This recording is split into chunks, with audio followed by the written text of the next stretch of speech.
نہایت ہی فرحت اور مسرت کا مقام ہے کہ اللہ تعالیٰ نے آج ہمیں ایک بار پھر یہ سعادت نصیب فرمائی کہ قافلہ شاہ ولی اللہ رحمہ اللہ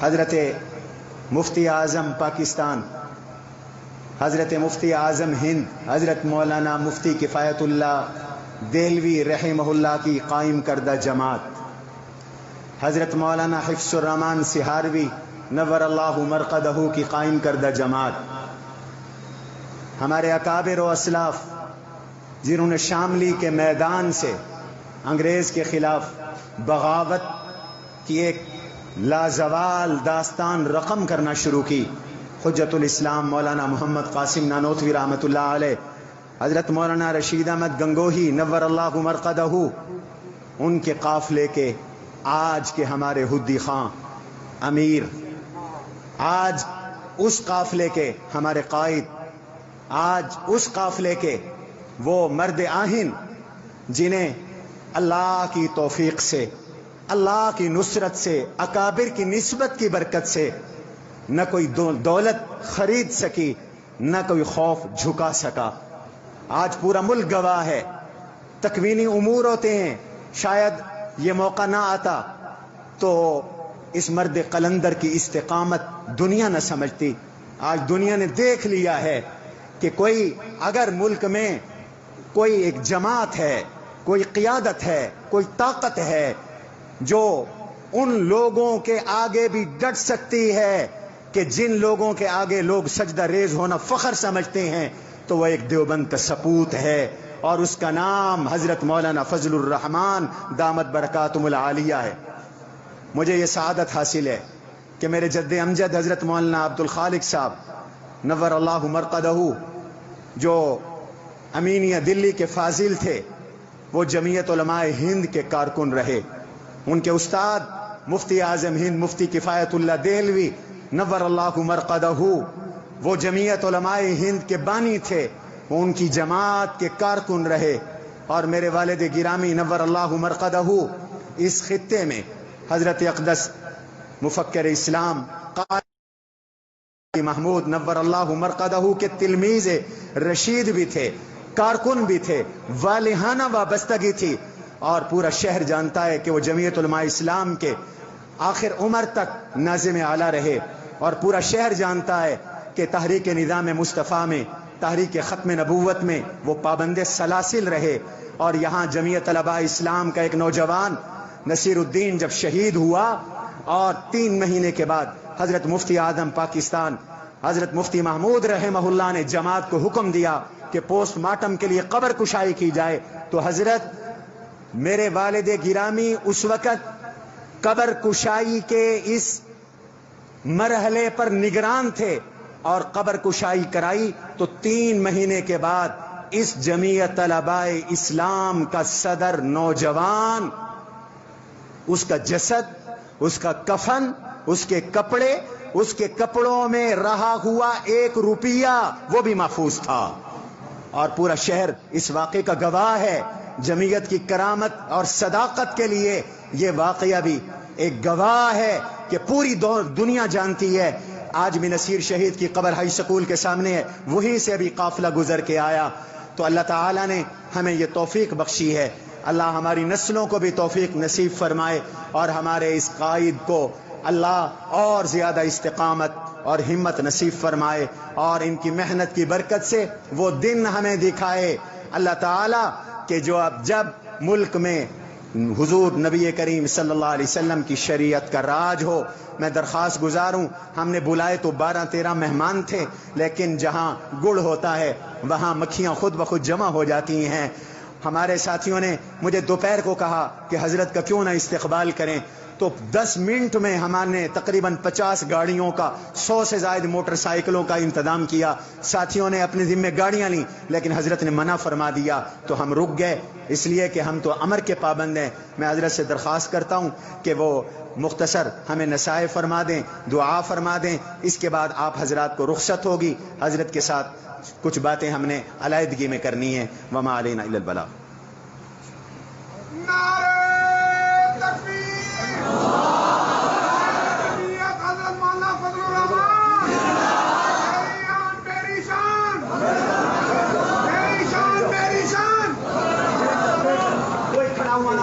بیٹھ جائیں، حق سو رہا ہے، بیٹھ جائیں، بیٹھ جائیں، بیٹھ جائیں، سب کو نظر آئے، بیٹھ جاؤ، بیٹھ جاؤ، بیٹھ جاؤ، بیٹھ جاؤ، بیٹھ جاؤ، بیٹھ جاؤ بھائی، آپ سن نہیں رہے، بیٹھ جائیں، کوئی کھڑا ہوا نہ ہو، جو ہم سے محبت رکھتا ہے بیٹھ جائیں، حق سو رہا ہے، بیٹھ جائیں. تیری جرأت کو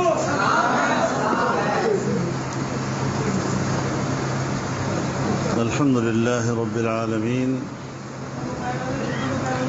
والصلاة والسلام على سيد المرسلين محمد وعلى آله وصحبه أجمعين.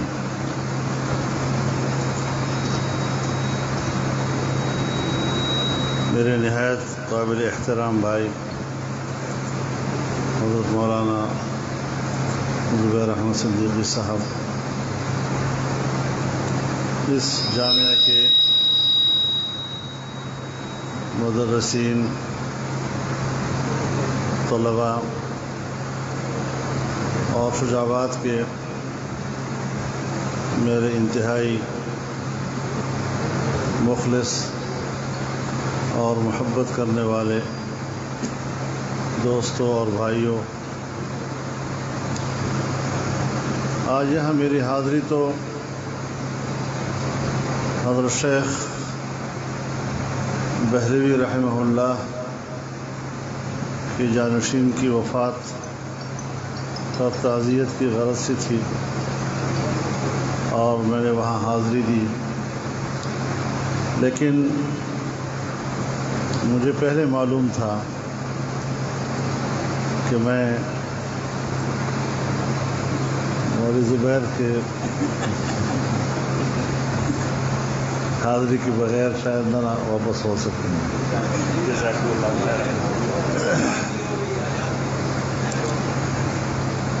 ماشاء اللہ، علم کا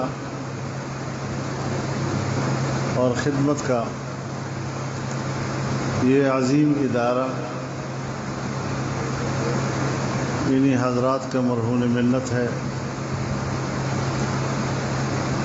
اللہ تعالی مزید ترقیوں سے نوازے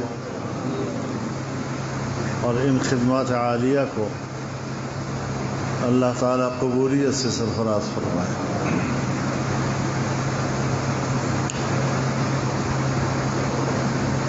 کسی موضوع پہ بات کرنے کا تو وقت نہیں ہے، لیکن اس وقت جو دنیا میں کشمکش جاری ہے، حق و باطل کا، غرب و شرق کا، تہذیبوں کا،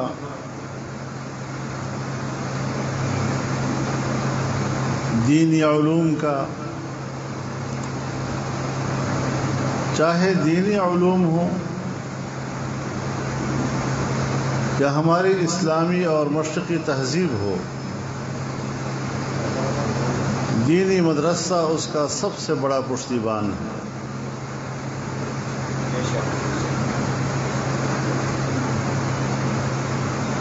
آج مغربی تہذیب کا سب سے بڑا ہدف یہ ہے کہ اسلامی تہذیب کا خاتمہ کیا جائے. ہمارے مشرقی اقدار کا خاتمہ کیا جائے.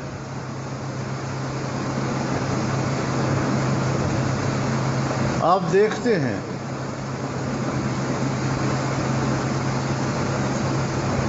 کہ آج کے نوجوان کے دل و دماغ میں کیا چیز بھری جا رہی ہے. یہ تو مغربی دنیا کا خاصہ ہے.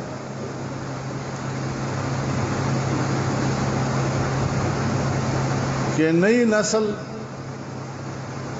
اپنے بزرگوں سے لا تعلق ہو جاتی ہے اور ان کا رشتہ ٹوٹ جاتا ہے.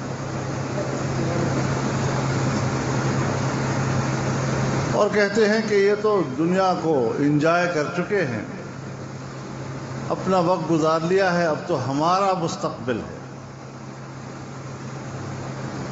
اور وہ ایک مادر پدر آزاد معاشرہ تشکیل دیتے ہیں۔ آج یہاں پر بھی ان لوگوں کو ہمارے سیاسی اور معاشرتی ماحول میں بٹھا دیا گیا ہے، جو ہمارے نوجوان کو بھی یہی پڑھا رہے ہیں کہ آپ نے خود اپنے مستقبل کا سوچنا ہے اور بزرگوں سے کوئی رہنمائی نہیں لینی۔ یہ انگریز کا سبق تو ہو سکتا ہے، لیکن یہ دین کا سبق نہیں ہو سکتا۔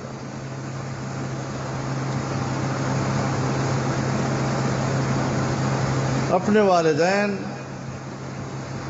اپنے اساتذہ، اپنے بزرگوں، اپنے اسلاف اور ان کے اقدار سے لا تعلق، یہ مغربی تہذیب کی علامت ہے ہماری تہذیب کے دن۔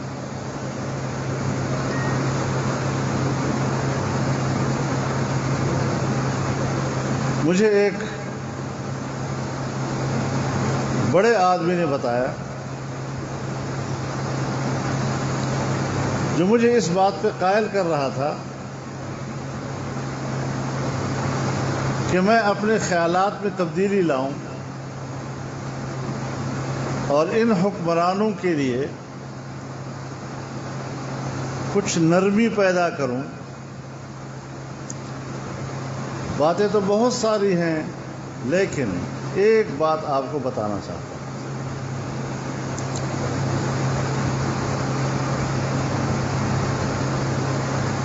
مجھے کہنے لگے کہ ہم آپ کی تقریریں نوٹ کرتے ہیں، آپ اپنی تقریروں میں کہتے ہیں کہ تہذیبوں کی جنگ ہے اور یہ مغربی تہذیب کا نمائندہ ہے۔ آپ سچ کہتے ہیں، اور ہم نے صوبہ خیبر پختونخوا کیوں ان کے حوالے کیا ہے؟ تو کہنے لگے اس لیے حوالے کیا ہے کہ پشتون بیلٹ میں مذہب کی جڑیں گہری ہیں، اور مذہب کی ان گہری جڑوں کو اکھیڑنے کے لیے ہمارے پاس اس سے زیادہ مناسب آدمی نہیں تھا، کہ ان کے اعترافات ہیں ہمارے پاس، اور دنیا کی معیشت چونکہ یہودیوں کے ہاتھ میں ہے،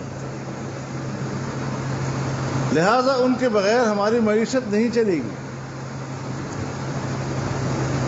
اس لیے ان کے فلسفہ معیشت کو اپنانا اور ان کی معاشی تعاون کو حاصل کرنے کے لیے ضروری ہے کہ ہم اپنی اس تہذیب کو ختم کریں، تاکہ وہ ایک نئی تہذیب کو پیسے دے سکے اور مدد دے سکے۔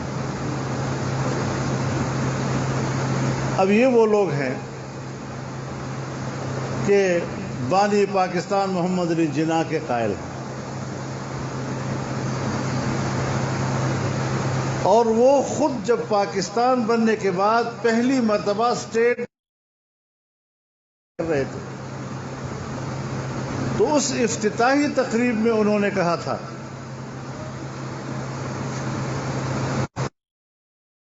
کہ فلسفہ معیشت نے سوائے فساد اور بدامنی پیدا کرنے کے کوئی کردار ادا نہیں کیا، اور ہم شریعت کے فلسفہ معیشت کو اپنانا چاہتے ہیں۔ کہاں گئے وہ خیالات؟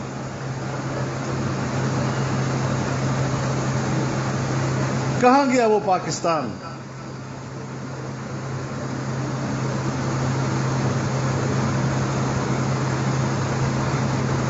کسی نظریاتی ملک کو، نظریاتی ماحول کو، اس کی نظریاتی شناخت کو ختم کرنے کے لیے، بلکہ اس سے بھی میں آگے جانا چاہتا ہوں کہ اس کی جغرافیائی شناخت کو ختم کرنے کے لیے بھی پہلے آپ کو معصوم الفاظ کا استعمال کرنا ہوتا ہے کہ جی ہم تو تبدیلی لا رہے ہیں۔ 50 سال سے جو خرابات آپ نے اس ملک میں متعارف کرایا، اس کا پروپیگنڈا کرایا، ظاہر ہے نئی نسل کو یہ بات اپیل کرتی تھی کہ تبدیلی چاہیے۔ تو اب تبدیلی دیکھ لیجیے، مزہ آ گیا۔ اب یہ تبدیلی نہ نظام کی تبدیلی ہے، نہ اخلاق کی تبدیلی ہے، نہ معیشت کی بہتری ہے، یہ ریاست کے خاتمے کے اقدامات ہیں۔ یاد رکھیں، دنیا میں ریاستوں کی بقا کا مدار 2 چیزوں پہ ہوتا ہے، یا دفاعی قوت پر اور یا معاشی قوت پر۔ قبائلی معاشرے میں ریاست کی بقا کا مدار دفاعی طاقت ہے، لیکن آج اگر ہم ایک متمدن دنیا میں رہ رہے ہیں تو پھر متمدن دنیا میں ریاست کی بقا کا مدار معاشی استحکام پہ ہوتا ہے۔ کوئی اللہ سے ڈرے۔ 72 سال کے بعد آج پہلی مرتبہ ہم دیکھ رہے ہیں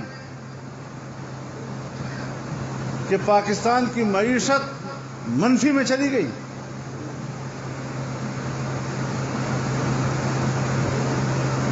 (0.3 پہ ہم چلے گئے۔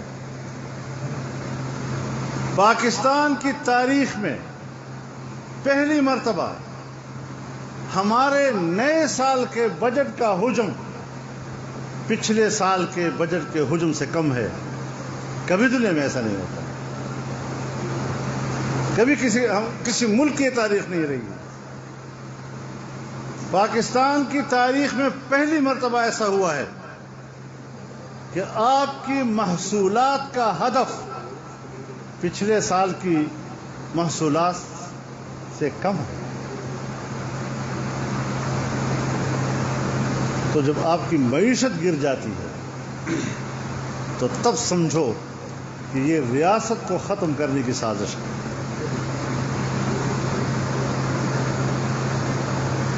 اب ہم یہ باتیں کسی کو سمجھائیں تو سمجھتے ہیں کہ شاید ہم کوئی جذباتی بات کر رہے ہیں۔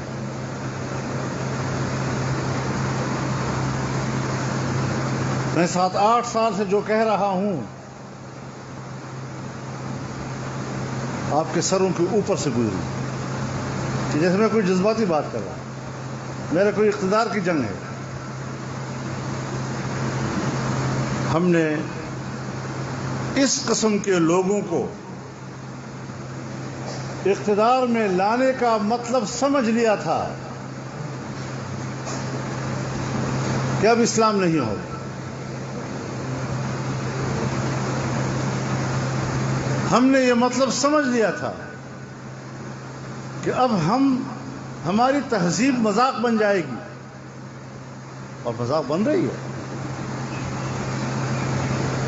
مدرسے کے ماحول پر جو آج دباؤ ہے،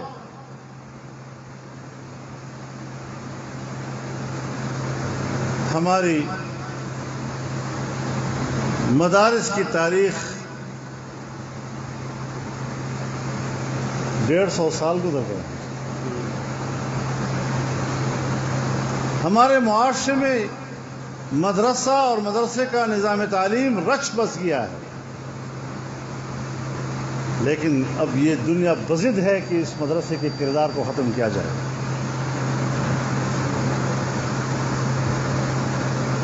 اور مدرسے کے کردار کو بچانے کے لیے جہادی جذبے سے لڑنا ہوگا، ورنہ جو ان کے عزائم ہے وہ میں جانتا ہوں۔ الجہاد الجہاد، آپ ان معصوم الفاظ اور معصوم جملوں پہ مت جائیے۔ ہم تو مدرسوں کے خیر خواہ ہیں، ہم تو چاہتے ہیں کہ مدرسے کا طالب علم کام کا بندہ جائے، ہم تو مدارس کی اصلاح کرنا چاہتے ہیں۔ بابا مدرسہ بنا اس لیے ہے کہ تمہاری اصلاح کرے۔ نعرہ تکبیر! تم نے کیا ہماری اصلاح کرنی ہے؟ جہاں اخلاقیات نام کی کوئی چیز نہیں، جہاں والدین کا احترام نہیں، جہاں استاد کا احترام نہیں،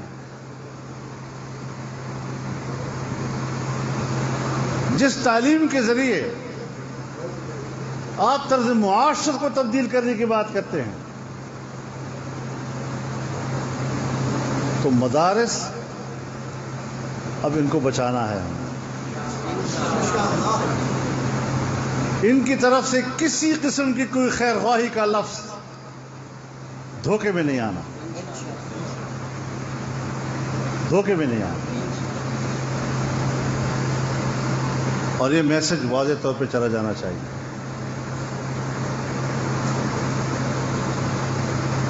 ریاست ہمارے لیے محترم ہے، لیکن ریاست کس چیز کا نام ہے؟ کیا ریاست صرف اسٹیبلشمنٹ کا نام ہے؟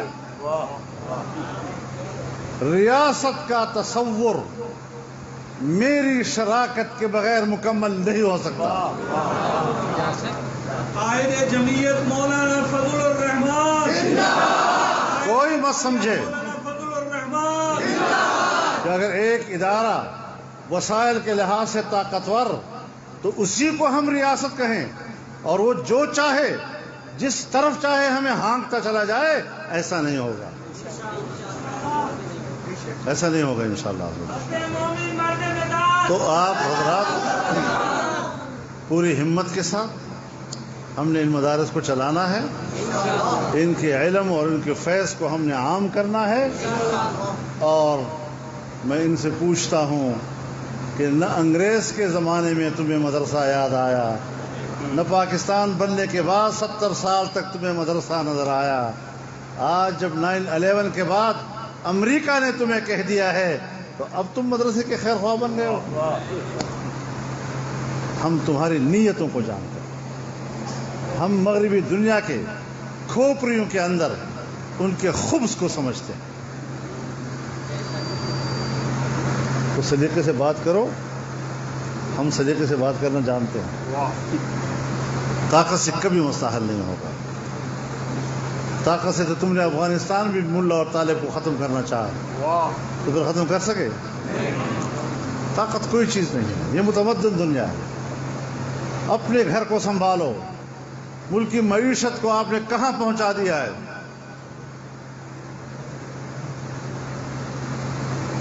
تو آج آپ کے ملک میں سرکاری ملازمین کو تنخواہ دینے کے لیے پیسے نہیں ہیں، اور بڑی بڑی باتیں کر رہے ہو. ان فقیروں پہ زور چلتا ہے، لیکن یہ فقیر جب بگڑ گئے نا،